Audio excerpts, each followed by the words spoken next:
I'm Mr. Sanamon, and today we're going to draw Bun Bun. There she is. She's a ballerina bunny. Starting off with her head is a large circle, and I'm going to draw the gesture line, which is arched back. That's going to be where her legs and torso are built on. And then I'm drawing in the lines for where her eyes and the center of her head are, so those crosshairs, followed by a bow, which look like two hearts meeting in the middle. And then larger than her bow would be her ears, which are going to be coming out from behind the bow, and then they curl down. You notice I'm drawing very light, very sketchy, so I encourage you to do the same when you're not sure about a line, because chances are you will have to erase a lot through the process. And you'll see by the end of this drawing that I make some major changes. Luckily, I didn't draw too dark. Okay, now for the torso, I'm building the torso along that gesture line. The gesture is just the main curve of the body. So she kind of has like her hips like widened and round at the bottom, like a, I'm trying to think of a bowling pin, I guess, kind of shape. And then her legs come down and are going to be finished off by two small feet, which is odd for a bunny. But it makes her a good ballet dancer, I think. I don't know.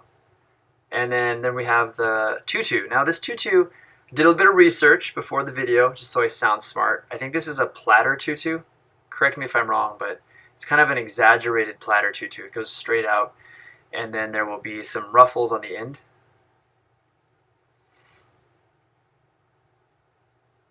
And then her shoulders and arms tucked behind her back.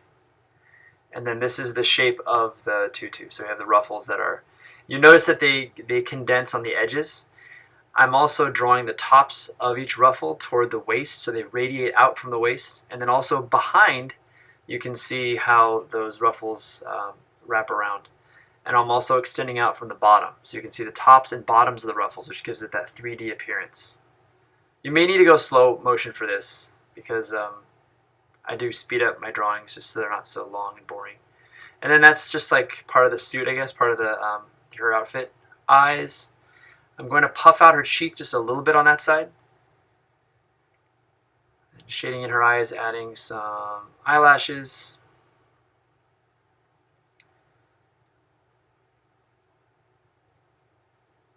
And then tiny nose.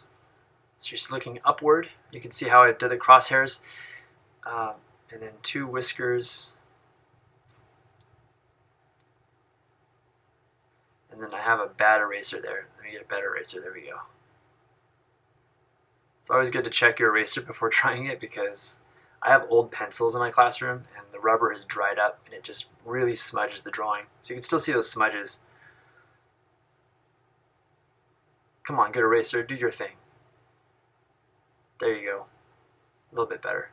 So now I'm going a little further, and around the cinching of the waist, you can see how the ruffles are condensed. They're coming together in the center.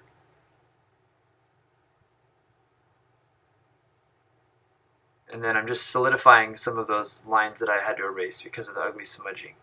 Now for her point shoes. And I'm probably wrong when I'm drawing these, but I just drew a bunch of little straps zigzagging up and then forming little bows on the outside. So I don't know.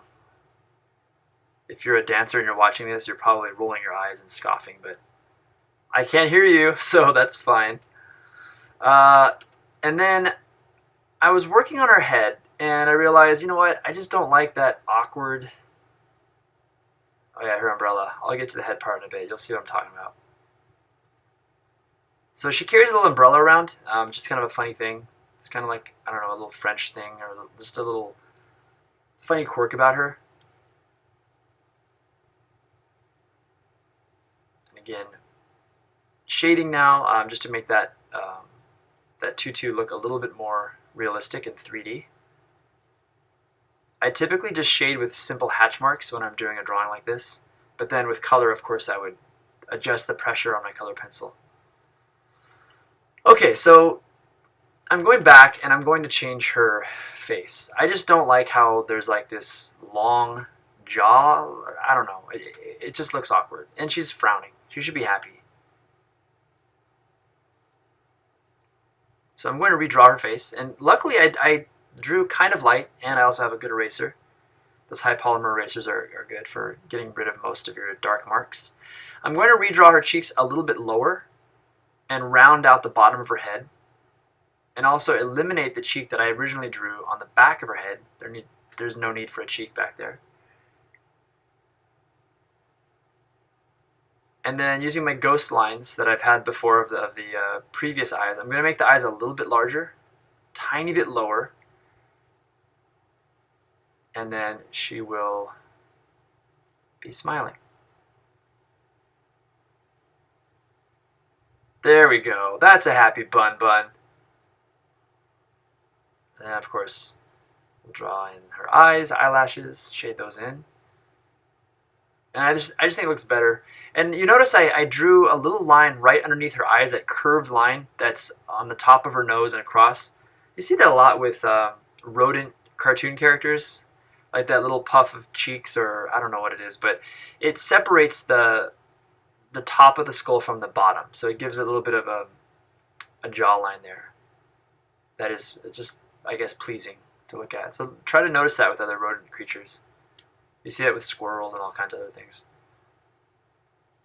And I think, oh, I need to add the whiskers.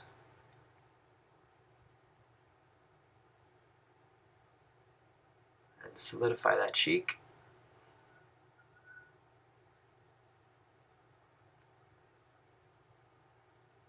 And there we go. So thanks for watching, and good night. Or good day, I guess, depending on when you're watching this.